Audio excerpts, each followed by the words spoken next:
Okay. Yo, yo, yo, it's the 1409 podcast. I go by the name of KT. It's your boy GualaMeetsWorld.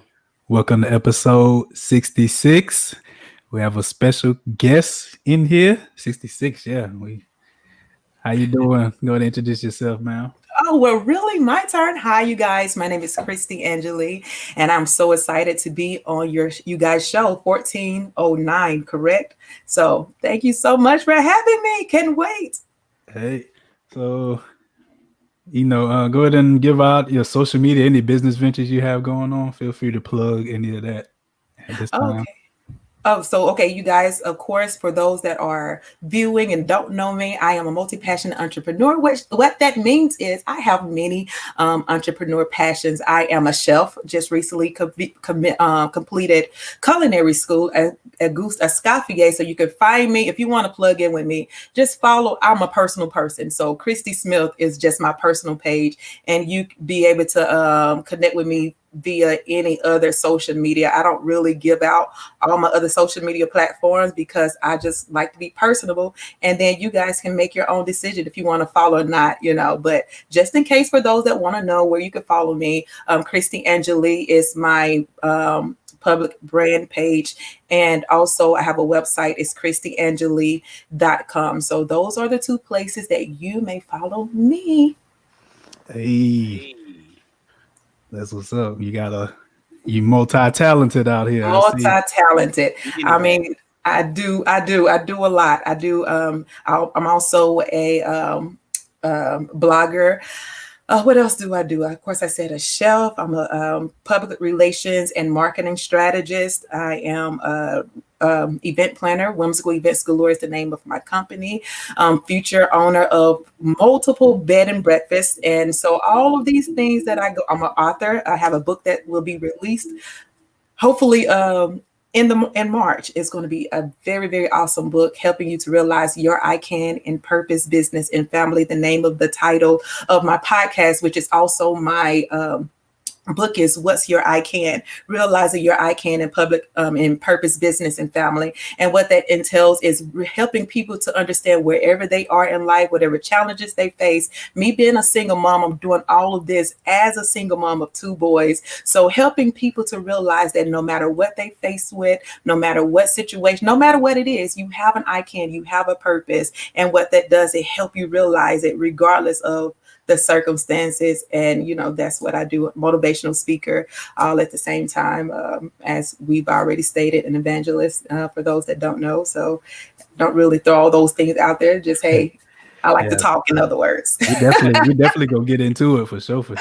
Okay, I'm with you. I'm ready. And now we got the intro out the way. We gotta take a shot to that. You know what I'm saying? Whatever you take a shot of, that's on you. Listen, I didn't even. We just gonna. Hey, I'm gonna raise my hand to that. Take a shot of air. Take a shot of air. I'll drink to that. All right, let's get to it then. Ain't nothing like a big old cup of air. Yeah, taste the air, y'all. You gotta take it. Got it. You got to. Yes, that's some good air. Yeah. So we're gonna first we're gonna get into a little trivia. Then we're gonna interview Miss Kristy Angelee. Mm-hmm. Yes. And we're gonna talk about Farrakhan. We're gonna do a question today and this or that. So my trivia question for tonight is, what month, day, and year was President Obama inaugurated for the first time for his first term? Okay, my sound kind of went out. So the trivia: what day, month, day, and year was President Obama inaugurated for the first time? January 17th, 2006. Oh no, my brother, you in the wrong year and everything. Oh, 2008. My fault. No. All right. Anybody watching, drop it in the comments if you know the answer or you think you know the answer, because that is not the answer. I know it was in 2004. All right. I see nothing. So January 20th, 2009. Oh. Yeah. Anybody want to fact check me? Go ahead and fact check me. I didn't look at nothing. That's just something I remembered. Can you hear us, Kristy? Okay, I'm gonna have to remove this. Sound went out. Sorry about that. Go ahead. You're talking Okay. about the inauguration, the trivia, Yeah, right? yeah. I was saying what year, what month, day, and year was the President Obama inaugurated for his first term, but I gave the answer out already. What? Okay, guess I probably didn't even know it anyway. But we were gonna do it out Yeah, January 20th, 2009. Yeah. 2009. Mm-hmm. All right, so moving right along, Miss Kristy, how you doing? How you doing? I am great. I am lovely. I know you mentioned what you getting into, but where are you operating out of? I am in Austin, Texas. I'm out the city that I'm currently Yeah. in. Austin, Texas. Yes, Longhorns. You know. Hey, I'm not too far from you. I'm right between Austin and San Antonio, like 15 minutes out of San Antonio. New Braunfels. Really? New Braunfels. You ever heard of that? Yes, I have. Yeah, I have a friend that normally a producer. He normally goes to New Braunfels for some work and stuff. So yeah. Oh yeah, real close. Small world out here, right? It is. I'm real far away. You ever heard of South Carolina? Oh, I'm holding it down in South Carolina.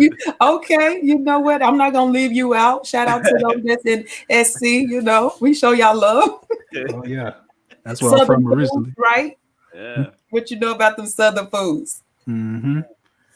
So, what motivated you to become an entrepreneur? You know what I'm saying? So since I was young, I'm not going to tell my age. But since I was young, I've always had an entrepreneurial spirit.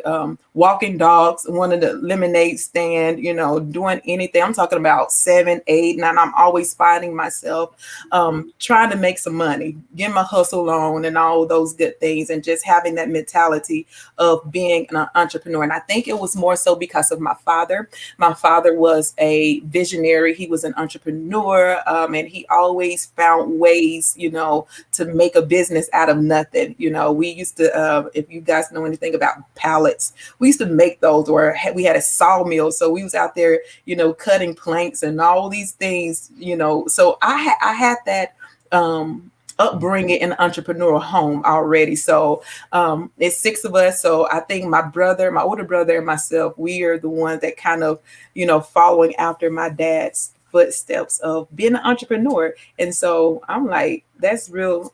I just got to create jobs for somebody. So you say he's making pallets. Did y'all have to get the measurements down pat, or it was just whatever size pallet? Well, what we would do, we had to get the measurements. We would he had a sample pallet, right? Mm-hmm. And so we would measure it with that, and we'd be out there banging nails and holding it up, making sure it was the right fit and making sure it would fit on the truck and all those things. And we used to climb up on the truck and try to, reach up while he's pushing up the pallets, and us girls having to get up there and, make this work and all that stuff. So it was real cool. Yeah. So it was all girls, or you had brothers too? I have an older brother and a younger brother, and the girls are in the middle. So it's 4 girls and 2 boys. So with that, he put all us to work. Nobody got left behind. Everybody gonna work. Everybody getting this work. I promise. So what was the biggest fear that you had to overcome when starting your businesses, should I say? So I started my first business in 2000. My official business was in 2000, and I want to say 13.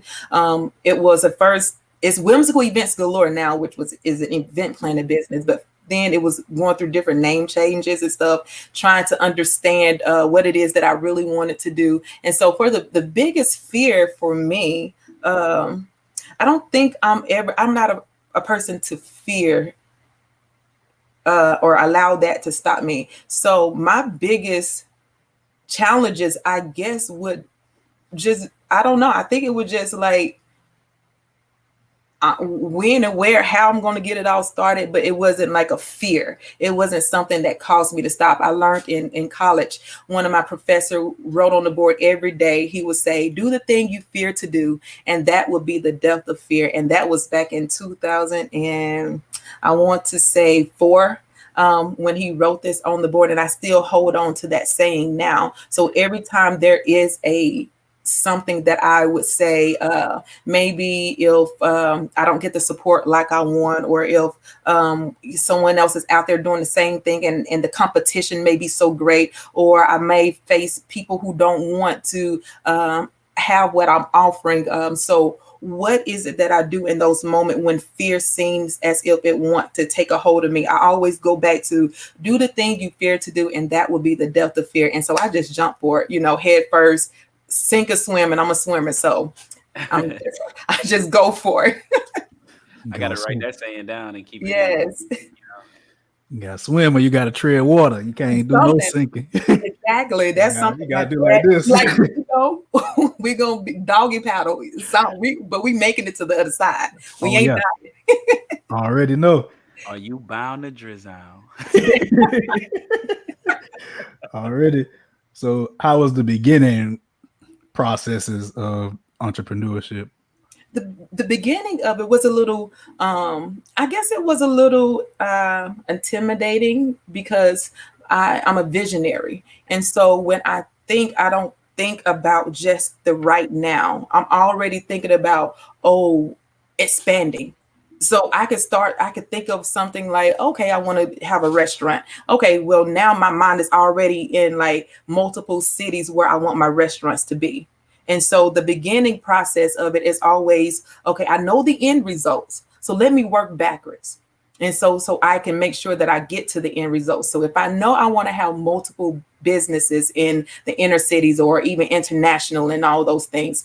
So what is it that I need to do today in order for me to accomplish those goals? What is it? Let me write down my 24-hour goal plan. What is it that is going to bring my immediate need in order for me to get to A, B, and C? So the beginning process for me is always sitting down and strategizing, making sure that, okay, I'm mapping out my way. What does it look like? What is it? How many people I need to reach today? Or what is it that I really need to do in order for me to reach the next step? Do I need to go back to school? Do I need to purchase books? I'm a bookaholic, so I have multiple books. What is it that I am needing to do? Am I all over the page? How can I narrow myself down in order for me to really achieve what it is that I'm looking, to achieve? So I know I dream big, so therefore I have to scale down until it's bite size. So my mom always tell us, how do you eat an elephant? And she'd be like, ain't a trick question. How do you eat an elephant? She just says, one bite at a time. So that's what I began to do, one bite at a time, no matter how large it may seem. If I just take bite sizes, I'm going to eventually eat that whole elephant. And I love to eat. So, hey. You're talking about biting. What type of food? You in the culinary field, you mentioned. What type of food do you chef up? Oh, okay. So, well, let me just tell you some of my recent things. If you go and check out my page, I just recently cooked for my siblings, and I did a breakfast yesterday. I did grits, which were creamy grits with caramelized onions, and I had salami bits because I didn't have bacon bits, so I found some salami and I fried it really crisp so that I can put it on top. I made French toast with apples mixture, had some maple syrup, and I used some rum that I had. You're making me hungry. You got some infused French toast, huh? Honey, come on. And smoky scrambled eggs. That's what I did. So my range of cooking is pretty exhaustive. I got some chicken right now, marinating or actually brining, because I'm going to do a cordon bleu with basmati rice and a creamy broccoli sauce to go on top of it. So I cook. So I love to eat and I love to cook. When did that cooking journey start for you, and when did you start taking that serious? Oh, wow. You know what? My mom, my siblings always say that I'm always in the kitchen experiment. Let me tell you guys this. Oh my gosh. When I was like 15, 13, whatever, I was making a box cake. Okay. So you guys know the Route 44 Sonic cups, right? Mm-hmm. So the cake mixture called for a cup of water. So what I did was took that Route 44 cup of water and I poured it into my box, into the cake, and I had Jell-O, pudding for a cake. But you know what? I'm like, we're going to eat this cake anyway. So my journey has always been, but it really became more defined within the past year. So it was a 15-month journey. And so I actually just went to school by accident. I was going to support a friend of mine. She was going to go to culinary school. So I went to open house with her. And I'm like, heck, while I'm here, I ain't got nothing else to do. I'm bored. So I just, signed up to see if I get accepted. Hey, and I got in. So I was like, oh, snap, I got to go. So I'm in school now. So that's how that happened. Oh, so you in there right now? No, I just completed in August. No, October. I just completed the program in October. So I was just like, hey, I literally just, I wasn't planning on going to school for this. I was in school for public relations. I was double majoring actually in international business. So you're certified out here now with the certified, I could burn up some stuff because I know how to burn up stuff now. Set stuff on fire. They call that Cajun style. Cajun, right? And it's supposed to be like that. Eat it. I've been trying to do a little something in the kitchen. Oh, you in South Carolina? You tell me what you guys got cooking up there. I cooked today actually before we got on. I made some smothered chicken, mashed potatoes, and some green beans. Just something slight. With some what? Just something slight. Just a little. Oh, I got you. Just send me on the plate. I think UPS, you can wrap it up good. Put some dry ice in there. I can give you the recipe for my gravy. It's different. I make it okay. Bet we could swap recipes. What about you? You cooking? I'm not cooking. I do the eating around here. My lady, she does the cooking and she does it well. You know what I'm saying? I'm telling you, it's to die for. Okay. That mac and cheese is to die for. I'm telling you. Goodness. See, y'all make me want to get in the kitchen and cook something tonight. Like, let me see. Go ahead and do that and put it on your social media so we can see what you got going on in that kitchen there, in the pot and pan. For real. Yeah, I do pastry as well. So I made the other day as well. I made it started off as a muffin, but then I'm like, I don't want a muffin. I found some pans that I want to use. So I made a peach shortcake muffin. So it's like a strawberry shortcake, but it's in muffin form. It was really good. I made a peach sauce for it. Like I used bourbon as well as some Fireball whiskey that I had in the cabinet to do my sauce with. Made a compote with it and spread that on top of the muffin. So it was pretty dope. It was pretty good. Sounds good. So what is like your ultimate vision for Miss Kristy Angelee? Angelee. My ultimate Angelee. Is it Angelee? Angelee. My ultimate vision is to be a beacon of hope, a voice for the single mom community, knowing that I'm a single mom and understanding how stereotypical, or stereotype we can get. People who don't understand why single moms are single mom. Everybody aren't single mom because they're just out. Can I say screwing everybody? Can I say that? You say whatever. No filter here. No filter. Oh yeah, because I heard. Okay. So they're not out there, having sex with everybody and coming up with kids. But I want the single moms to know that no matter where you are, you can get off of the government assistance. You can go to school with children and have it, you get your own home, you can have a car, you can do all of these things on your own. So my goal as Kristy Angelee, as a public figure, is to be that voice, is to be that bridge, is to make sure that, if I can do it, anybody else can do it. And so what I'm doing is, as I'm building my careers or companies. I want to be able to employ other single moms who are wanting to be maybe a web designer, a event planner, a caterer, something. I have those different avenues for them to, get their start. With great pay and benefits, and just to let them know, hey, I'm going to give you that hands up. I'm going to give you that start where most, for me, it was taking minimum wage jobs just because they felt like, oh, you're a single mom, so you're more of a liability than an asset, and I worked my butt off, to be in a managerial position and stuff like that, just to prove that I don't have to accept, or we don't have to accept what somebody else give to us. We make our own rules. You set your own pace, and you tell them what you are worth, and not let somebody else dictate to you what you're worth. So that's my goal as Kristy Angelee, is just to, hey, pave that way to be that voice and let other people know that don't take crap from anybody. For sure. So I see you have the what is your can? What's your And I you wanna- can? What is your I can? What can you explain that for the listeners Okay. out there and the viewers? Yes. What's your I can is, I was in when I moved to Texas, I was actually in a women's shelter, my boys and I.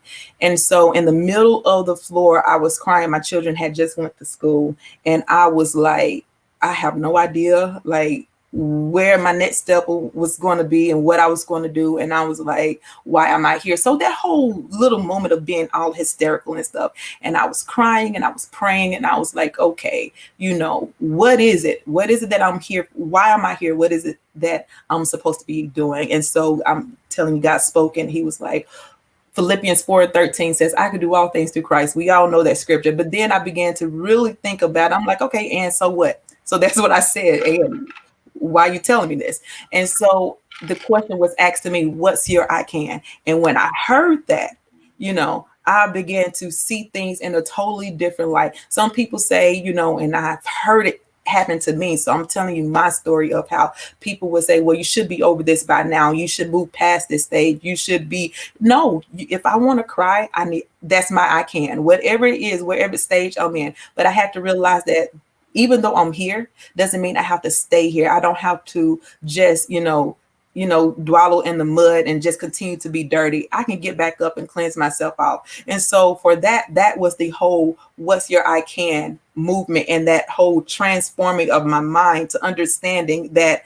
I don't have to accept everybody else's opinion of where I should be right now. This is my place. This is my hurt. This is my state of confusion. This is my, if I want to be vulnerable, let me be vulnerable. If I want to, let me do that. So what's your I can? And it kind of transformed itself into a greater positive, moving experience, to where now it's like I do speaking, from this platform of what's your I can. I have earrings, things, jewelry, and all these different types of, motivational, inspirational pieces. I'm in the process of getting home goods and all these things, having to have a store. What's your I can, WYC and Co. You can find that on my Facebook page as well, with all types of, journals and planners and stationaries, and so it has become like a voice of its own, an inspirational place of its own,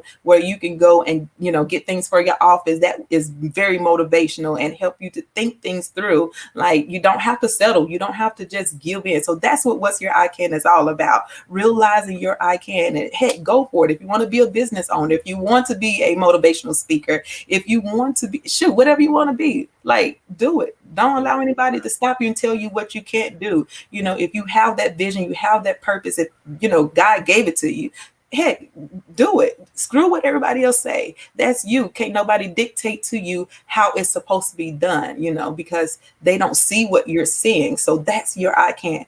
Do it, move forward, and do it with boldness, and shoot, forget everybody else. It's kind of like the story of the donkey being buried in a well, right? In a Exactly. well. Most people say when life give you lemons, make lemonade, but you Hmm. know what I'm saying? When they throw dirt on you, just shake it off and Shake it off. Exactly. step on it. Rise up. You know what I'm saying? Exactly. Uh, I gotta shake it off. And pack it. There you go. You better stop. So So you out here? Oh, go ahead, bro. I was just gonna ask because she talked about a good bit of things there, and I was just wanting to know if it was it anyone that was doubting the potential success. You know, if anybody doubting your can, or you know what I'm saying, anybody doubting what was your I can could be. You know what I'm saying? Um, I have many people that may be questioning in the beginning of, okay, well, she doesn't look like she knows what she's doing. You know, I'm a visionary. I'm a and I had to understand that. And once I began to understand who I was and whatever everybody else say, hey, let them doubt, let them talk, let them speak. The Bible says that he gave 1 10, 1 5, and 1 talent. So everybody have their abilities and what they are supposed to be doing. I may just have more than the next person. You know, they may just have one. So if someone is doubting anything about me, you know, I'm a person, I put my money where my mouth is. You know, just watch me work.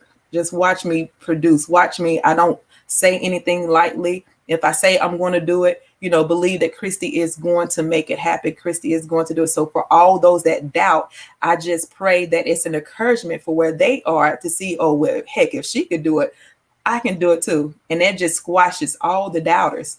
Yeah. So I so feel if like they do doubt, they don't come to me and tell me. I don't care, you know, because they don't. I'm gonna do it anyway. It's gonna happen. So I feel like they doubt or they, you know, because a lot of people don't understand. You know what I'm saying? Like they don't look at it from your perspective.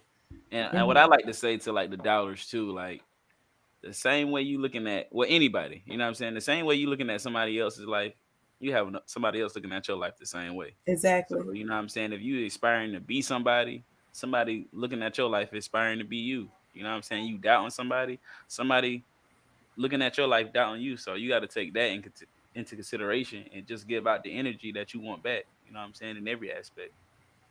exactly.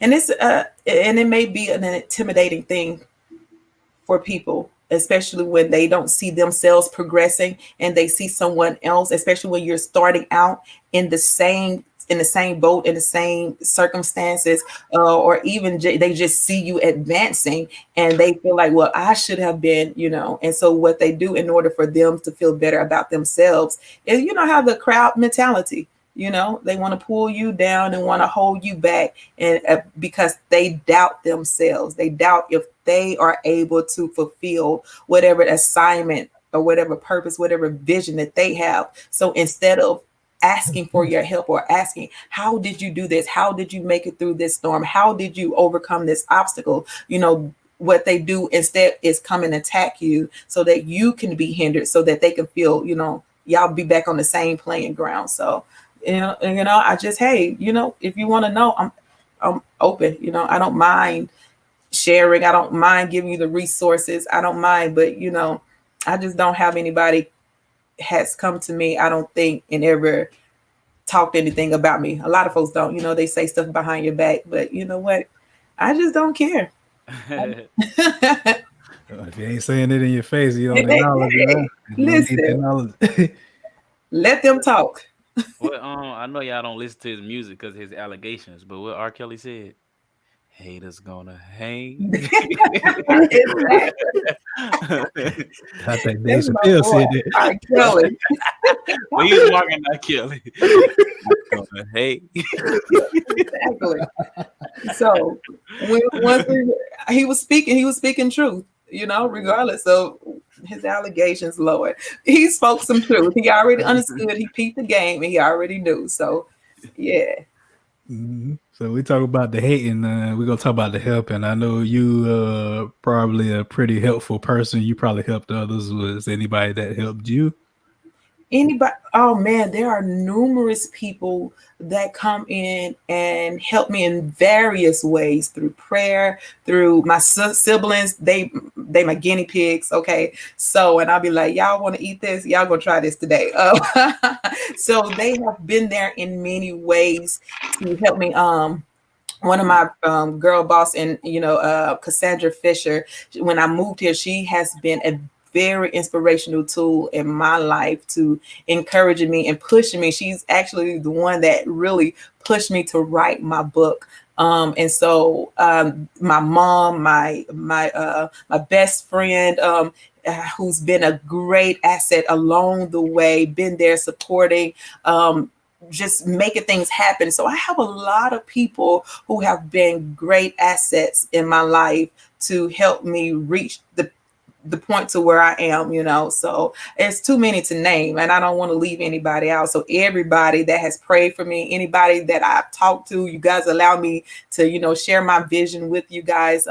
Just those that have been my children, my boys, they have been very instrumental because they tell me something they don't like. And they also listen to me when I'm having my ideas, and they're actually in the process of developing, games and all those things themselves. So I have my pastor, I have a lot of people. I have a great support group that, kind of helps keep the chatter away. When I'm feeling like, I'm low or ready to give up or ready to just like, this crap ain't working, whatever. I have those that come and undergird me to help me to, realize, that, hey, it's going to happen. So numerous of people, man, I have a lot of people and I love everybody. Oh my gosh, my people. Gotta get the parade ways. You mentioned you moved to Texas. Where did you move from exactly? I am from Oxford, hotty toddy, Oxford, Mississippi. So from the SIP, so that's where I moved from. Mississippi. Yeah. Hey, wait a minute. You got some? State of Mississippi. Yeah, we use a lot of life references on this show, so yeah, that's what that is. What was it like growing up in Oxford, Mississippi? That's where Ole Miss is as well. Ole Miss, hotty toddy, Party City, where Ole Miss is. So, but growing up in Mississippi, in Oxford, it was very. People go there to retire, so it was one of those towns. If you're not there for school, then it's majority of people that I've done what I wanted to do, and I want to come back and I'm going to retire. So there are two different school systems there. There was the county school, and then there was the city school. And I was in the, I got a chance to experience both of them when we moved. I got a chance to experience both of them. The city school, which were more, I would say, business mind and a whole lot of other stuff that went on there as well. And then we went to the county school, which was like a huge culture shock for me, in the way that people talk. Joseph must be from the SIP too. And the way people talked and all these things, their mentality and all those good things. So it was a very, very different, but I always felt like my mindset was too big for Oxford. It's a smaller town, so yeah. Oh, money. That's all I can say. Time when people walk around and ask, "Want to join my family plan?" There's nothing wrong with the small town feel, you know what I'm saying? Hey, come from humble beginnings, you know what I'm saying? Yes. A lot of trees, a lot of, so it kind of make you feel like you're going into it's country. So, cows and all those things. Look at those heifers now. That's a female cow, right? A heifer.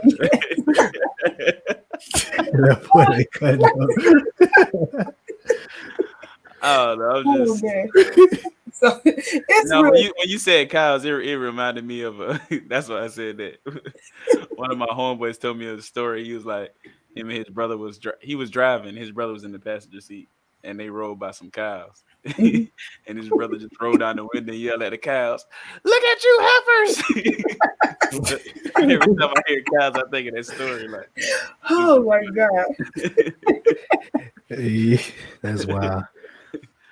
What do you feel like the major difference is between working for yourself and working for a company or someone else? You know what I'm saying? Well, you have to be able to endure like criticism that's coming to your way. versus working for a company where they take the criticism. Working for yourself, everything is straight to you. You got to be the customer service. You got to make sure you're presenting yourself in the best positive light. You got to work those hours even when you don't want to. You can go to a corporate, you could work the 9 to 5 and you're done. But when you're working for yourself, you got to actually take time to build that company. You got to make sure that it's growing the way you want it to grow, making sure that if you have to take losses, you're getting hit versus you working at a company and they're taking the hits and stuff like that. So those are the differences that I've seen working for myself versus working for the company. You got to be tough, man. You got to be tough. Trying to build a company, especially being a single person, a single mom, rather, building a company, you got to find that balance, knowing, okay, I got children, then I have to, work on making sure my business is ran properly. And when do I have time to do all those things? And for me, I was doing this. I was working at Austin Convention Center. So I would leave the house at 5 o'clock in the morning, and then I was in school as well. So I did not see my children until maybe 12 o'clock that night.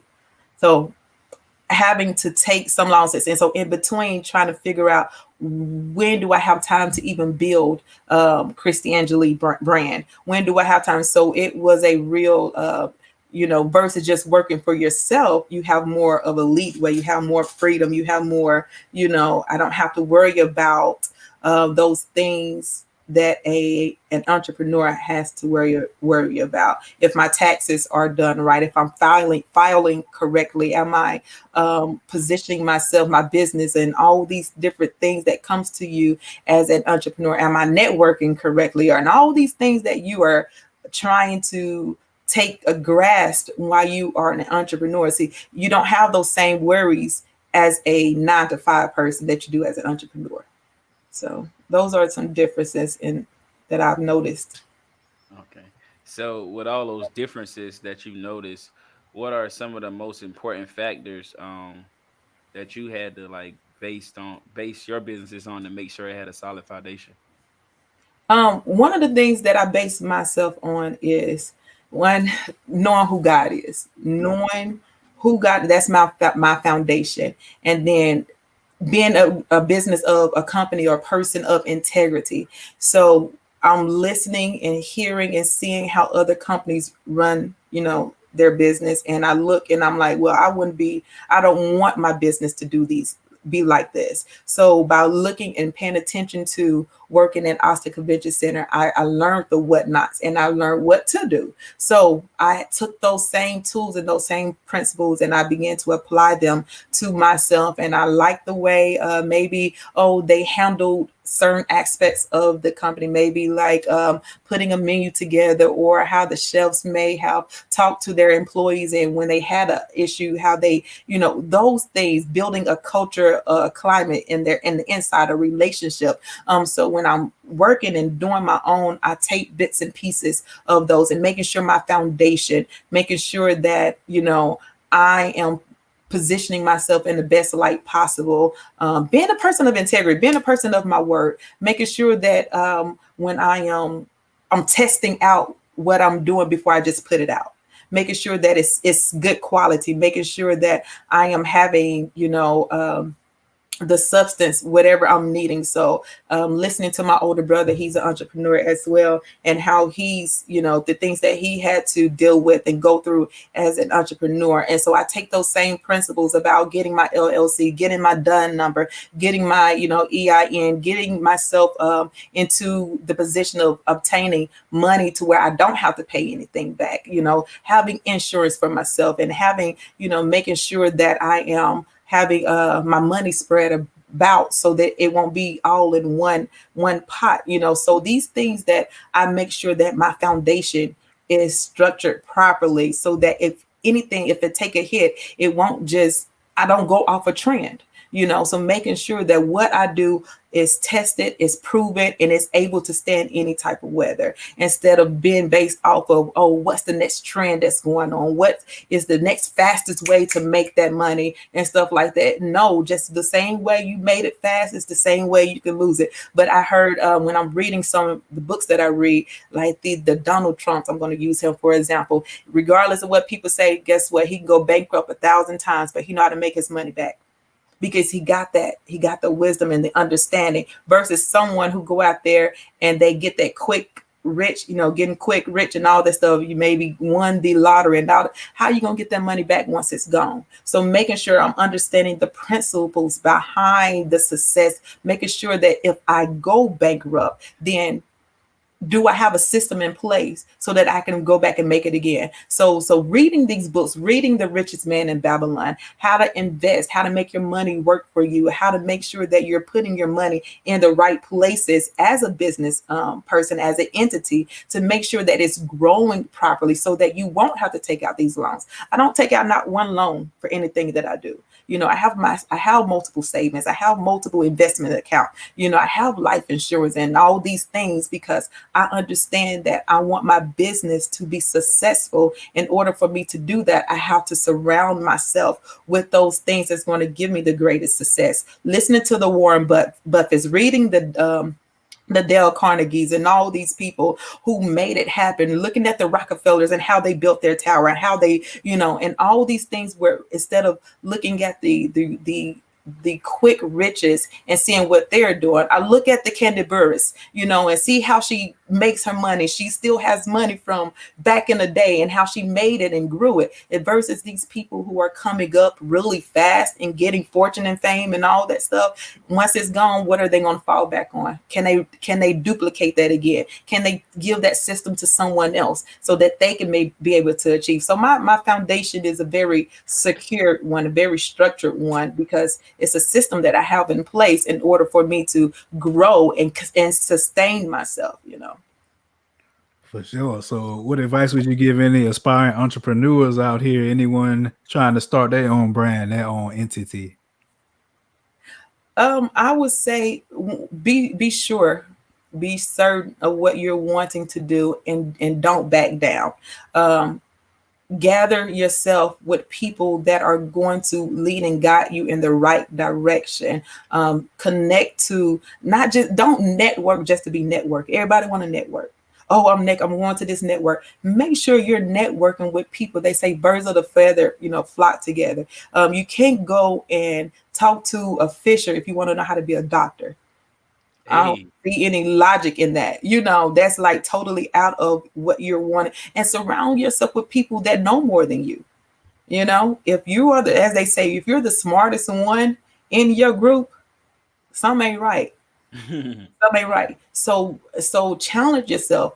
Be in those groups that are going to challenge you. Find those real groups of people that you can net. If you feel intimidated, if I'm in a place where I'm feeling intimidated, then I'm like, oh, okay, yeah, I might be in the right place, because they know more than I know. But if I'm the one that's intimidating people, like, well, this is not the place for me to be in, So I make sure that I'm surrounding myself and finding those people that are going to help pull me in that direction that I'm wanting to go in. I just recently became a writer for a magazine company. So because I put myself out there. Thank you. So yes, I am a writer for international company and stuff like that. So connecting, making sure your connections are leading you where you want to be. If you're not looking, if you just want to say you have a business just to say you have a business because that's the new fad and the new trend, you ain't gonna last. You're not going to last, because you're going to forever be jumping on the boat with everything that's going on. So if your business, as we stated, is secure, knowing the purpose of your business, knowing the purpose of your assignment and why, what's your ICANN, what is it that you're really wanting to do, then you'll start making those right connections and moving forward. You'll get, know how to you'll know how to talk. You'll start reading these books that's going to help you with your professional development, so that you can be able to talk in these places where go to the bank and get the money that you're needing. Talk to the people, even if they don't want to give you a yes, they're going to have to give you a yes just because you're so compelling, just because you have everything in order, just because you know your stuff, and they have no other choice, but they want to work with you. So making sure that you're connected to in networking, not just to be, don't be busy. Don't just all that stuff, like settle down. You don't have to be on social media posting 24/7, all these things, the trends of what people say. Oh, if you want to, you got to post. No, you don't have to. Take time to study your craft. Take time to understand what you are putting out there. It's not about the quantity, it's about the quality of your work. So make sure you're putting out quality work, so that when people, and making sure that you are consistent in what you're doing, consistent in showing up, making sure, like, don't just be, let people trust you. Trust who you are as a brand. Trust who the things that you're putting out there, and that therefore your people will speak for you. Then people will start, vouching for you and wanting you and calling on you. I got called to write for, this company and stuff like that. I got called to, be on, interviewing for magazines and all these different things that I found myself, in places. I got called to, cater for movie producers and all these things, So it's because I positioned myself, and I wasn't just the trend. I'm real about what I do. And so that's what you want to do. That's my advice. Like, making sure you know what you want to do, and don't be a busybody. Don't just network just because, hey, I went to this networking group. Okay. And what did you accomplish there? okay, what did you, exactly? Okay. Did you get a call? What, I mean, so be intentional. Be very intentional. For sure. You talked about networking a lot. How important is that to you, networking? It's an added benefit of networking. I don't do a lot of networking, as far as a lot of people be asking me, hey, you want to go to this networking party? It's going to be, I am a strategist. I make sure that when I am networking, it is for a purpose. What am I going to gain? What am I going to leave? What kind of assets? So I kind of look at the groups, or look at where I'm going and why I'm doing what I'm doing and stuff like that. But it's a very important part of any business, getting those connections, because you never know who's going to be able to help you, or you're going to be able to help them in return. So it's a very necessary part of any business. Networking can mean just, hey, because I got a event planning company, next person may have an event planning company. I know you do events or whatever, and I can't do it, then I'm going to send you off to that. It's not all about what I can get, give me, but what can I give? What can I, sow into something else? What can I leave behind? So it's more than just, oh, I'm going here just so I can get that business, or no, just so I network different. No, I really feel that, because a lot of people feel like networking is what I can get out of a situation, but it's also what can you pour into it too. And Hmm. I'm learning that, and I see a growth, like, for like just what GualaMeetsWorld is doing. Not, what I'm saying, along with 1409, but I think it just shifted differently for GualaMeetsWorld, because it's not just more of like what I'm taking. Like, when I work with different artists or producers, it's what can I pour back into them? What can I get back to them? And Hmm. you get shown a lot of love. Like, you get a lot of love back when you pour into something, like with networking. I could be networking with somebody and they probably don't even feel like it's networking, because I'm giving them game. I'm Exactly. giving them game, and not just Yeah. soaking up something. I'm giving them something in return. But a Hmm. lot of people feel like networking is taking, but it's also what can you provide? You know what I'm saying? So it got to be mutual. Hmm. For sure. That's all facts, bro. Yeah. We all got some things we could teach to one another, and we Exactly. have some things to learn as well. But definitely, if you have some game, give that game out. Don't hold Yeah. that game up in there. Everybody can eat. Facts. Everybody breaks bread. Exactly. Everybody eats B. Do you have any future business ventures or Oh my anything gosh. coming up you wanna promote and let us know about? Let the Oh my, listeners know about. I have a, I have a bookload of stuff. Let's see. Of course, like I said, you can always follow me on Kristy Smith, Kristy Angelee. I do a lot of up in the future. I'm planning on doing some speaking, motivational conferences and stuff like that to help people get started and just change their mindset, the perspective on how they're viewing things. I have an upcoming book, like I stated. I have a Kristy Angelee, my website. I have things that are I post on there. You can learn more about who I am and what things that I do have coming up. Let's see. I'm in the process of opening a restaurant, so looking for a place and all that stuff and getting everything together. So it's a lot. It's a lot that I do have coming up in the future. So You gonna have that cordon bleu in there? Cordon, I got You you. gonna have the Gonna have that infused French grits toast? and that grits with salami. I I got you guys. So I y'all gotta see stay about that stay infused tuned. French toast though, for sure, for sure. Yes. Trying to have them. That's like breakfast and mimosas right there, for sure. Hey, of course.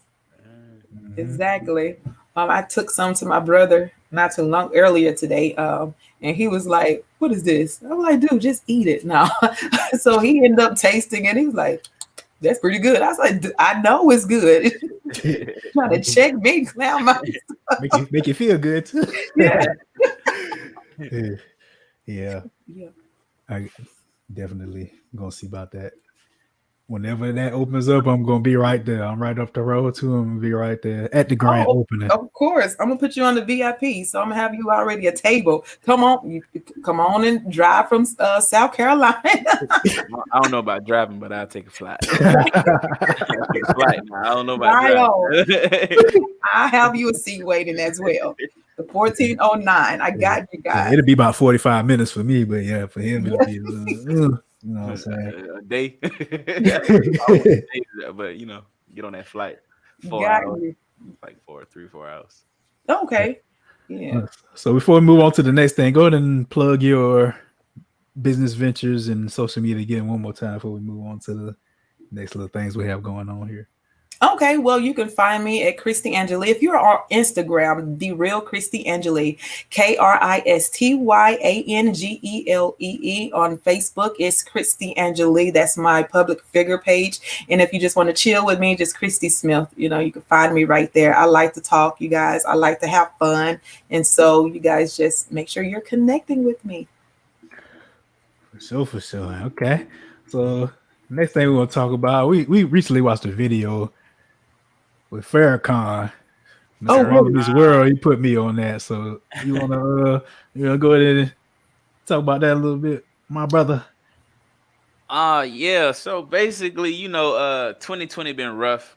Corona has been like the biggest thing for 2020, and later in 2020, everybody's talking about this new vaccine that they made for coronavirus. So Farrakhan was just giving his take on it because a lot of people were saying that, oh, it's government trying to control your mind and all this, and just what they're trying to use the coronavirus vaccine for. But Farrakhan just stated that it's a toxic waste and that the government in America been killing us. So I just thought it was interesting because we like to talk about, like, woke stuff a little bit and just current events. And I saw this video and it was just like interesting to me. Yeah, one thing that stood out to me, he was talking about how certain foods give men erectile dysfunction and things like that. So I was thinking, like, Oh, my God. Mountain Dew, Mountain Dew, Yeah. what all this fast food things with these hormones in it is giving these men erectile dysfunction, and they have to take these pills Yeah. to get it back right. You know what I'm saying? So he definitely had some truth in what he was saying. He like, you 52 and you gotta use them blue pills. Like, you still young. You Oh, shouldn't be. wow. But I mean, I feel like it's definitely like truth in what he's saying as far as like with the foods. I know, like, I heard like the thing about like McDonald's.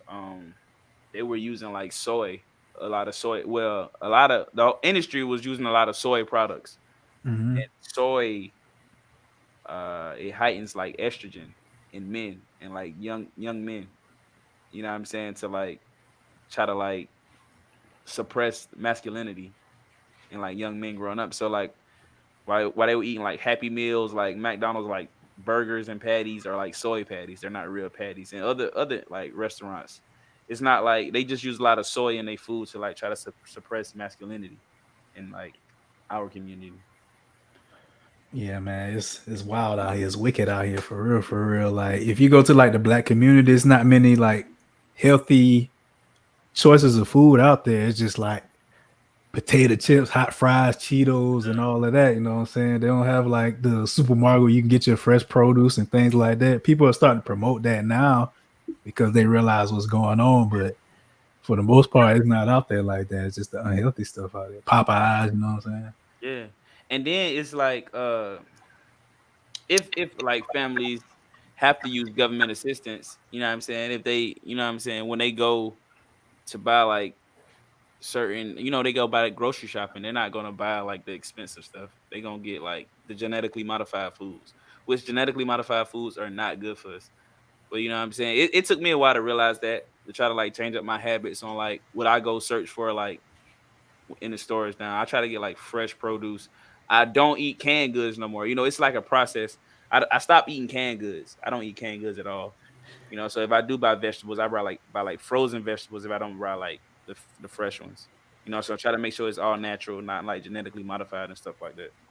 Yeah, it's a process to get away from the processed, you know. Yeah, facts.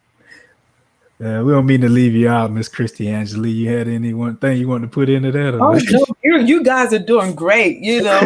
I was going to, go back to the whole erectile dysfunctional. What you got on that? What you got on that? I want to hear more about that.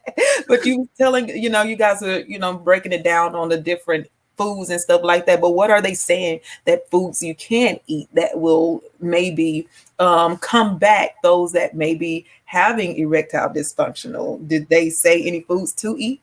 Oh man, my dad is real health conscious. I hope he's watching right now. He's like 62 years old. He's still I'm not gonna say that, but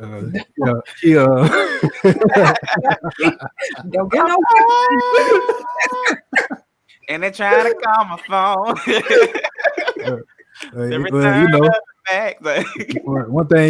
One thing he mentioned, watermelon help with that. There's black seed oil. A lot of people know about the black seed oil. It don't taste good at all, but it does good to you.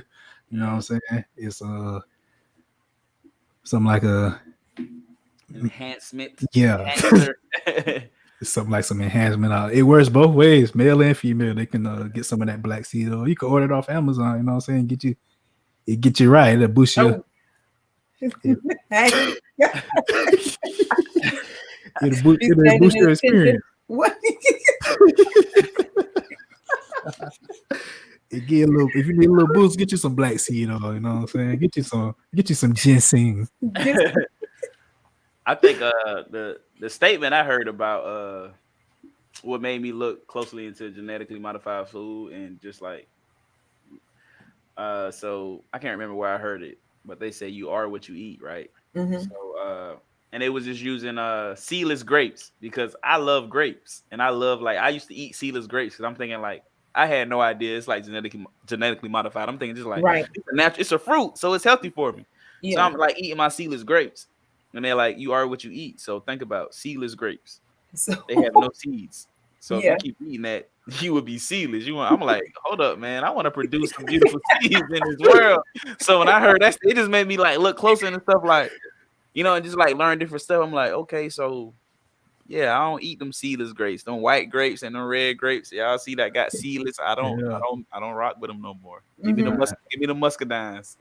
All fruit should have seeds. That's what makes it a fruit because it has seeds. You know what I'm saying? Even tomatoes considered a fruit because it has seeds. But speaking of the GMO thing, seedless watermelon, that's GMO too. Yeah. Even though it's more convenient, it's GMO, genetically modified organism. You know what I'm saying?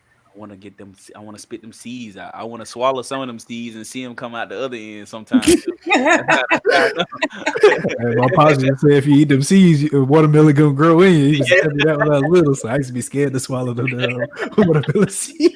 Nah, you ain't gonna poop them out, bro. You ain't gonna. Hey, it's crazy out here. But we talking about how this vaccine. We supposed to be talking about the vaccine, but that's some good information right there, though. That ties into it because these fruits and things, they have a lot of vitamins in it. And Farrakhan also mentioned that a lot of people are vitamin D deficient. That's how they're contracting this disease, this COVID disease. You know what I'm saying? They don't be in the sun enough. Go out in the sun, man. Absorb some of that good sun. You know, y'all. Look, quarantine came around, and a lot of people started staying in the house because they were scared to go outside. Not me. I was out there. You know, I'm in the sun. Let me bathe in and suck in some of that vitamin D. Mm-hmm. You know what I'm saying? Exactly. We stayed out there in the sun. I mean, you can't tell them the light one, but you know, I played in the sun, you know. I ate mud pies, and I think that may be going what's wrong with folks these days. They don't eat dirt like they used to, you know.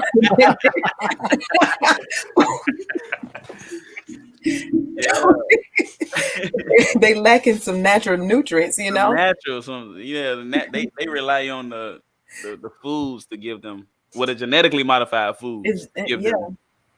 And another thing I learned too about foods, I spent some time overseas, and this country, when they like do fruits, so like if you go into like their smoothie shops, so like if you get like a banana smoothie, I noticed what they do. Like in America, we probably peel a banana, right? And they don't peel a banana. So like if you get a banana smoothie over there, you get the banana and the peel, the whole banana. If you get like an orange, like something with orange in it, they don't peel the orange. Like lemon, lime, or like whatever fruit, they don't peel it. So when I saw that, it just gave me more questions to look into, like why not to peel your fruits. And the thing is, when we talk about like fruits containing certain vitamins, like so if an orange is known to have vitamin C. The actual rind and the covering is what contains those vitamins and minerals. So like if you think a banana for potassium, the actual skin is what contains those minerals. The inside, like the meat of the fruit, and that's a whole other topic when I talk about the meat of the fruit. But yeah, the meat of the fruit is actually like small deposits of that. So like it's better to eat the rind of an orange. It's better to eat the rind of you know what I'm saying? Because the outside of the fruit is really what carries all the minerals that they tell you that you're getting from it. So if you the inside of the fruit is just like small deposits of it. So if you want more potassium, eat the rind of the banana instead of just peeling and eating the inside, thinking you're getting potassium because you just get small. Just bite that thing. I ain't gonna say just bite it because just do it like how I said, like when I was overseas, I just like realized like, hey, they when I was in another country, you get a banana smoothie, they put the whole banana in there. They chop it in half, but they don't peel it. You get the rind and all in your smoothie. You can't tell; it still tastes good. I was about to say the bitterness. If you try that with an orange, you're gonna taste it. Nah, bro. I tasted it. Smoothies with oranges. I mean, it's a little bit bitter, but it's like a little different because it ain't no like artificial sweeteners or nothing in there. But it tastes better. It make you feel better too. Like just like drinking it. You know what I'm saying? Yeah. Like my brother. I remember about 2 years ago, my brother brought a juicer. And he was just bringing he was making all kind of juices when he brought this thing. Like I'm talking about like mixing stuff up, like stuff you never heard of. Like I'm gonna make a carrot and blueberry. I'm gonna make a carrot and blueberry juice. Like just putting like fresh carrots in there, and fresh blueberries. And then you kind of like at first you're like but then you like it tastes. I don't know. It's like a different taste, but it's not nasty. I guess it's an acquired taste, but when you drink it, you feel better. Like, you know what I'm saying? At the end of the day, you start to like get used to it. Once you do it more, you get used to it. Yeah, for sure. But yeah, make sure y'all soaking up on that vitamin D. Make sure you're out there in the sun, getting your sunlight. Don't just be in the house because you're supposed to be on quarantine or whatever. Thanks. Quarantine is over in the South, but up north they still, you know, we open down here. Yeah. Speaking of this COVID vaccine, man, I don't know if you saw this, but I saw this earlier today, well, yesterday. I meant to tell you about it. But in Illinois, they had to stop administering the COVID vaccine because for doctors or for people who work in healthcare reacted to it in a way that wasn't, it was a reaction they never saw. They So had they had to adverse halt. reaction, huh? Yeah, It they wasn't on the side effect list.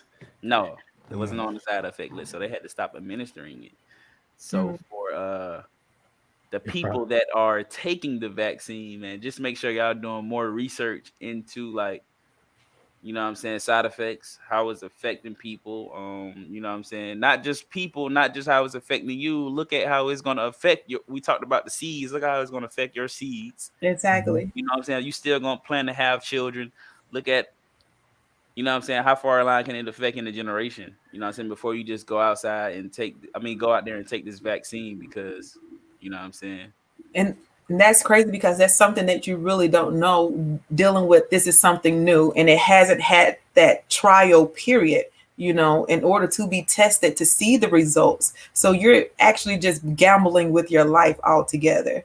You're playing so I was watching on the news and how this black doctor, this black company, they are testing and they trying to make sure that the black community at least have a leg up, to make sure that they have it. But I'm really wondering if they are really just getting paid to push that. You see what I'm saying? Because there's no way right now you could be certain of a vaccine that is so new, especially with this pandemic is so new.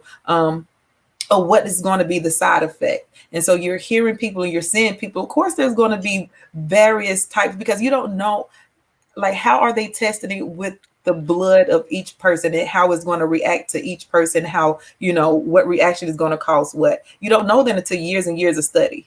You won't know these things. So it's kind of like crazy for some people just go ahead and get this vaccine just because, oh, I have a possible chance of not getting COVID. But like you said, what about tomorrow?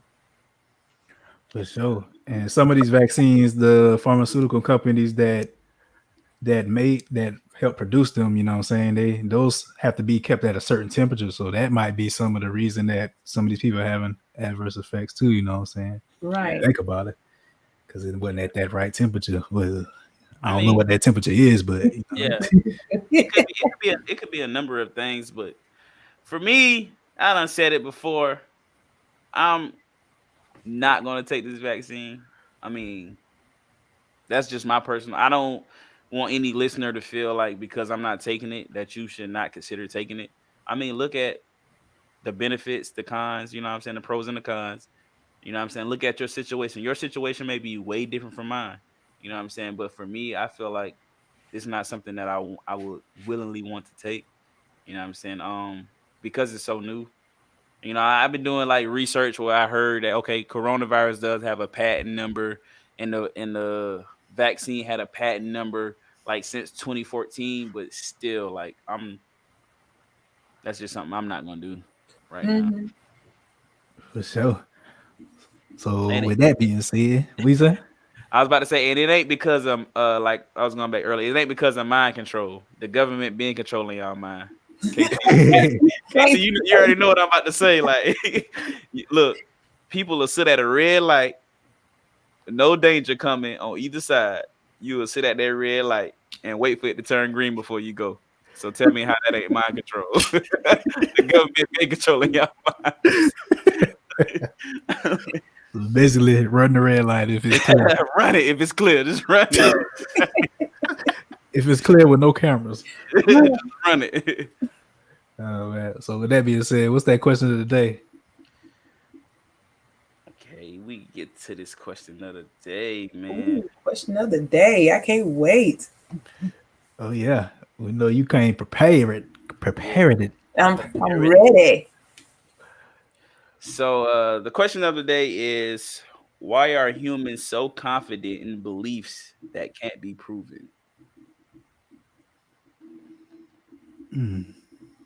This was a deep one. I was like, I don't know, because it started making me question a lot of stuff too.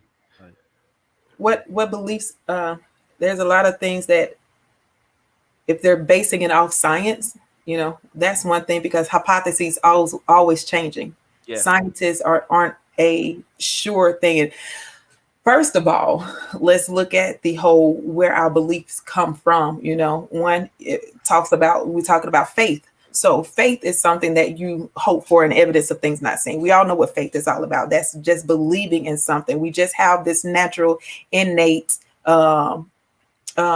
response or an innate thing to want to believe in something. And so, as they say, if you don't stand for something, you're fall for anything. You're going to believe something regardless. So now, what are we believing?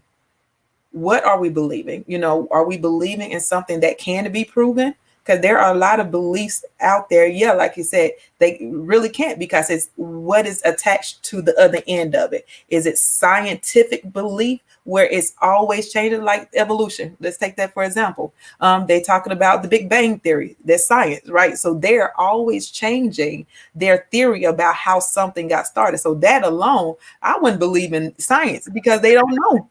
yeah, There is never a guarantee. There is not, well, based off of this, they believe this. But then let's take it on the other side when you're talking about faith and faith in I'm going to say Christianity, faith in God, where there is a sure thing, there is proven. It is, there's this atheist called his name is Lee Strobel, and he was trying to have a case against God. And so he went back and studied the history. He read the relics, he looked at the scrolls, he did all these, and there was a surety at the end of that to where his belief in something in science changed to where now he has a sure belief, because when he's looking at the science of things, they are always, oh well, this discredit this, and how can this be, with always crossing each other out. But once he went back and started studying something that has a definite ending and a beginning or whatever, that is where we can base our belief off. So it's like, what are you believing in? What are you believing in? What is attached to the end of your belief to give you such a uncertainty about things? So I always said, um, a spiritually inclined person that's really connected won't believe science because it never adds up. never. You know what I'm saying? And, when I had this question, it just made me like, I couldn't even come up with an answer because for what may be proven for me may not be proven for the next person. And this is talking about spirituality, religion. What one believes, it may be proven in to me. So it kind of like took me back to Nate Jolly. I know he taps in a lot. If he's in here, his business is called Perception Over Everything. So I mean, that would be my answer to why people believe things or have beliefs that quote unquote can't be proven. It's the perception. You know what I'm saying? I heard this saying that says perception is reality, but then I started to look into it and then I defined it that says your perception is your reality. So like whatever you perceive to be true is going to be true. You know what I'm saying? Whatever you perceive to be reality, that's going to be your reality. You know what I'm saying? It just made me think of like people with schizophrenia. I was just I about think, to say that. yeah, and they think these people are crazy, but I look at it as that's a gift. You know what I'm saying? Because they can live in like multiple universes or multiple dimensions. You know what I'm saying? And that's their perception. Like I feel like it's a gift for this person to be here with me, but can see a different world. I don't feel like they're crazy or that's a mental illness. I feel like that's a mental capacity that everybody doesn't have the ability to reach. You know what I'm saying? And it's like perception over everything. Your perception is your reality. So that would be my answer to the question of why humans have, believe in beliefs that quote unquote can't be proven. Okay. So my answer to why humans are confident in beliefs that can't be proven is a lot of people were born into these beliefs, you know what I'm saying? They're born into these religions, and some of these religions instill fears in the people, like fears of the consequences of what of your actions, you know what I'm saying? What's gonna happen to you if you don't live a certain way, you know what I'm saying? So they have that fear of those consequences that they're gonna go to hell or wherever they may go for their religion or whatever consequences they have for their religion, you know what I'm saying? So that is one of the things that I believe humans are confident that, you know what I'm saying? And is this sorry, question is really, is it really talking about a from a religious It's standpoint, not. or No, is it's it not. It's belief not in talking general about. or what they're It, believing?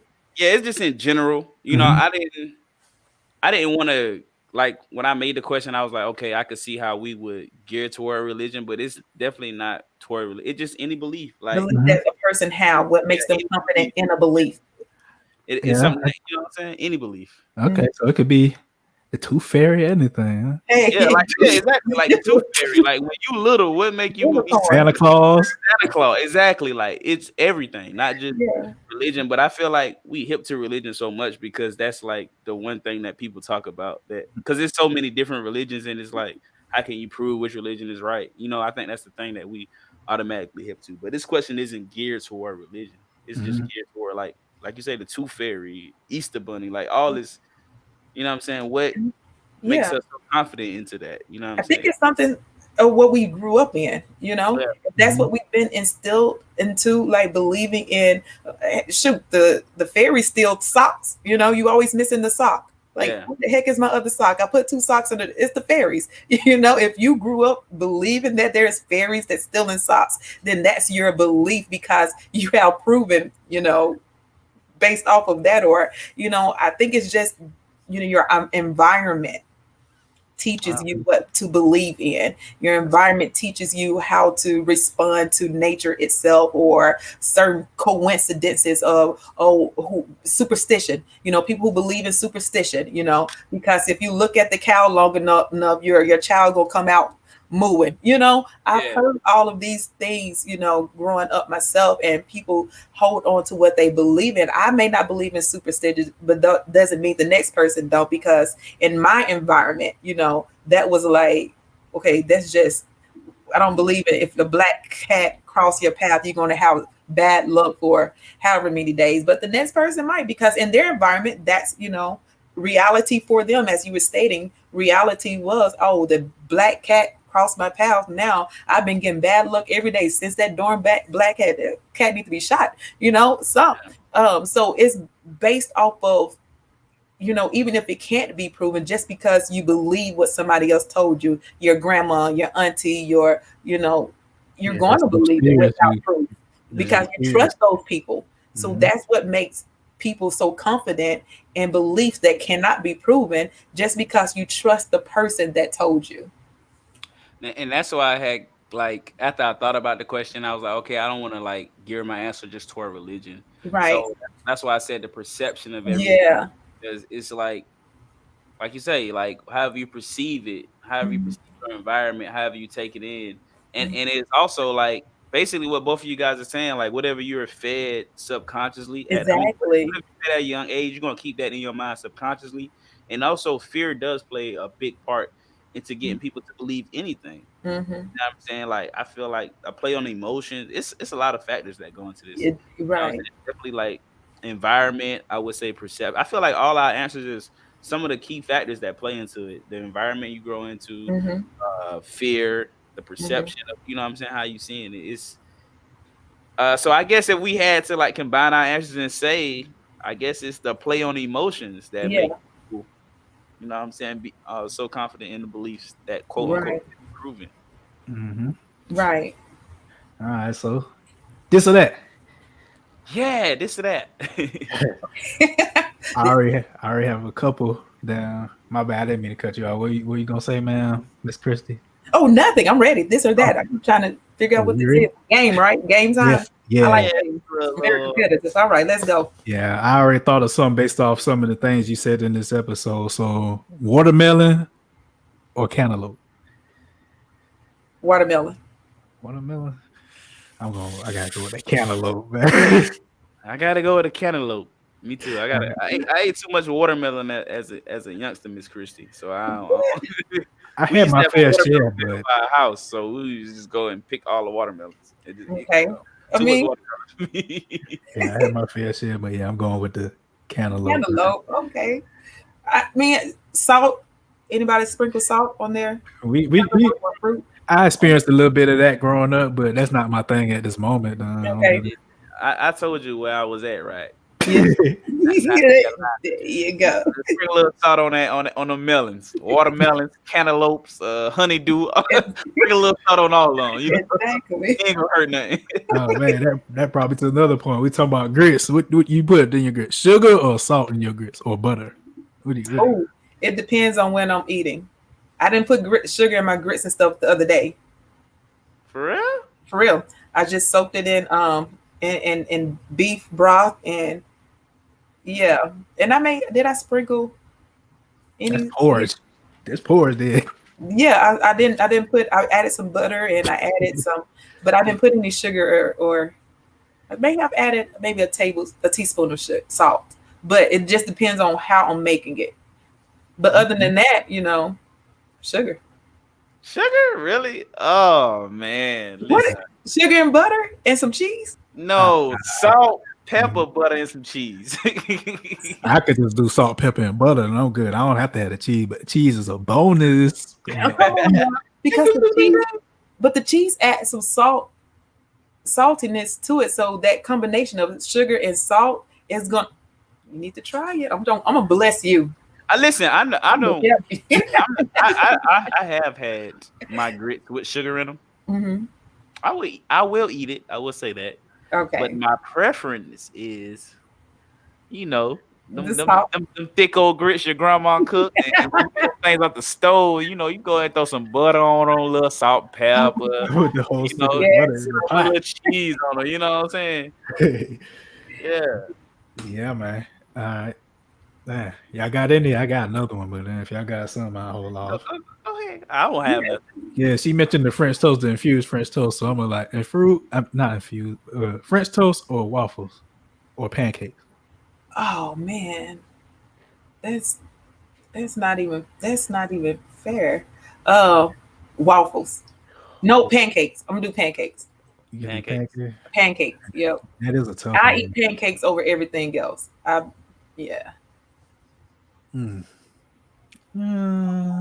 Buttery, fluffy pancakes, maybe infused with some blueberry. I'm gonna agree with you on that one, pancakes, because I be at IHOP, and let me tell you, my favorite pancakes are them blueberry pancakes from IHOP. I know stuff. Listen. When you put on it. The blueberry, you gotta put the blueberry syrup on it too. Like, come, listen, you can do your pancakes regular. You can put the butter on that thing, and then they put that whipped cream on the top. Look,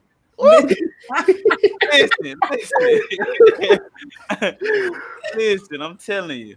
Oh, pancakes. See, yeah, pancakes. The blueberry waffle's gonna have the waffles, the blueberries inside the waffle. I want to taste them blueberries on top On the with top. the filling and that syrup. It's on the top and the side, huh? Yeah, I want to taste all that. So When you got that short stack, do you lift the other pancakes up and put it in between the pancakes? You got to. You ain't eating it right. If you just pour it on the top and let it drizzle down the side, you ain't eating it right. You're missing out. You gotta layer that thing like your grandma used to make them like 16 layer cakes back in the day. You know what I'm talking about? You gotta layer that thing with Exactly. every level. How y'all feel about that cane syrup though? Y'all rocking with that? Oh yeah. It's Yeah, an acquired taste for me, man. I gotta be in the mood for that cane syrup. But maple syrup, I'll take the maple syrup over that high fructose corn syrup they be serving. Yeah. Up there. Even though it costs more. Cane syrup is only good for one thing for me, and that's going in barbecue sauce. I don't eat it no other way unless it's in barbecue sauce. It definitely has a unique taste, you know what I'm saying? Yeah, I don't know. I ain't tried it since I was older because I know, like, with me, a lot of stuff that I didn't like when I was younger, like, I be monking it up now. Like, I didn't like any kind of peas when I was younger. I didn't eat field peas, sweet peas, black eye, any kind of peas. But now, put some peas on my plate and see what happens to them. And get some, not cornbread. Yeah, you go eat your cornbread. Go eat your Somebody think about touching my cornbread. Gonna be some consequences. You're gonna come back with some nubs. Yeah, you already know. Ah, that was a good this or that little session right there. Y'all got anything else or y'all wanna win? Speaking of cornbread, I don't even was it is it Kay's kitchen? We had Yeah. Trick on here and she was talking about her sister. Mm-hmm. Listen, man, I went to the event, I was in the building supporting and I ate from Kay's kitchen. Let me tell you something. The cornbread, they had cornbread, macaroni, Ooh, green beans, rice, and oxtails for a plate. And sounds so when I went good. when I went to the kitchen, the event was about over. And she was like, just give me $10. I was like, no, you take the whole 15. Don't sell your Mhm. business short. You know what I'm saying? Take the whole 15. I'm gonna pay the whole 15. But listen, I'm gonna tell you, I got in the car, right? So I was like, let me just taste because I had heard about the macaroni and the cornbread while I was in the event. So I was just like, let me just taste this food before I start driving to make sure I ain't gotta stop nowhere and get something else to eat if I don't like it. So look, I done took a little scoop of this cornbread. I was like, try this macaroni. Taste the macaroni. I was like, okay, let me see what this rice and this oxtail hitting on. Before I knew it, I was driving and eating at the same You time like, With a fork. with a fork. I'm talking about the plate in my. I'm driving with my knee, like yeah. oh, Food so good, it make it drive with a knee. That should be their slogan. Food so good, make it drive with a knee. That food was busting for real, for real. It was on point. I'm trying to drive with my knees, Eating food. the steering wheel, and try to eat it. Yeah. Food so good you had to drive with no hands. That's No, it. no hand. No, I mean, I'm both hands on the plate. Like if y'all can funny. see, me, I was like this, like my knee like this. Look. I'm like Is like that while I'm driving. Hey, Food so right? good, real. I've been there. So Miss Christy, we enjoy having you on the show Thank you this so evening. much. I enjoyed you guys. For sure. Go ahead and give it out one more time. One more time. All your information. You know what I'm saying? Okay, so again, you can follow me on Kristy Smith, which is just my personal page, or my public figure page, which is Kristy Angelee, the real Kristy Angelee at on Instagram, and I also have a Twitter. It's Kristy Angelee, of course, on Twitter as well. And you can find my website. It's Kristy Angelee. You guessed it. .com. So you guys go ahead and check those out. I do have a blog, which everything is on KristyAngelee.com. So you can find my blog. You can find just anything that you want to know about me, and just reach out to me. I don't mind talking. I don't mind answering questions. So. For sure. Already. And you know you can find the 1409 podcast. We do the live on Facebook, YouTube, and Twitter, but you can catch the audio on Nobody Grinds Like Us Network, Apple Podcasts, Google Podcasts, Spotify, iHeartRadio, Pandora. We just got on Pandora, matter of fact. I think that's my first time saying this. Yeah. We finally on Pandora. I It mean, took like it's like it felt like we was on a little hiatus too. Like we be in yeah, there. It was like a lot going on this weekend. yeah. It's Definitely been a lot. 5 days since we recorded, but that's unusual for us. We was record like every other day, but Yeah, it was a lot going on this weekend. mhm. Yeah, but we gonna keep that content coming. We do it 3 times a week, but right now it's like 2 times a week because of what we had going on. But yeah, Pandora finally got on there. Took 3 months, but we on there. What else? Setting up Spotify. Spotify, Apple Podcasts, Overcast, and man, just basically anywhere iHeartRadio, anywhere you Mhm. get your podcast for free 99. You know, Just Google 1409 podcast and we'll come up on there. I'm telling you. But yeah, you can follow my personal page on Instagram. You know what I'm saying? If you want to follow KT, you can follow me on Instagram at 843 Ambassador. That's my Instagram. You know what I'm saying? you could follow me on IG at GualaMeetsWorld. You can check out my music out on all major platforms. GualaMeetsWorld, man. And also, I just want to say, man, I just did a video shoot this weekend. Uh, Big shout out to Chief Tex Films and Hard Press Studios. Big shout out, man. Played a major part in making the video come to life. Amongst other major parts that you know what happened. You know what I'm saying, what went down, but Just appreciate everything. Appreciate, you know what I'm saying? If you're an artist and you looking for a studio to do like a dope video shoot, definitely tap in with Hard Press Studios, and also hit up my boy Chief Tex, man. Where's Hard Press Studios? Hard Press Studios. If you're on the East Coast, man, and you close to Greensboro, North Carolina, man, it's in Greensboro, North Carolina. It's a dope studio, for real, for real. For sure. All right, man. Yeah, make sure you follow us on Instagram, all of that. You know what I'm saying? Facebook, Twitter. Subscribe to our YouTube channel, 1409 Podcast. YouTube, Kristy Angelee. I'll make sure let me do that now. Yeah, subscribe to the YouTube channel. Yeah, any guests on here? If you've been a guest on here and you listening, if you're not subscribed to the YouTube channel, you're wrong already. If you're watching this right now, you're not subscribed to our YouTube channel, you're wrong already. Wrong. Yeah. So, all right, it's the 1409 Podcast, and we out. Peace.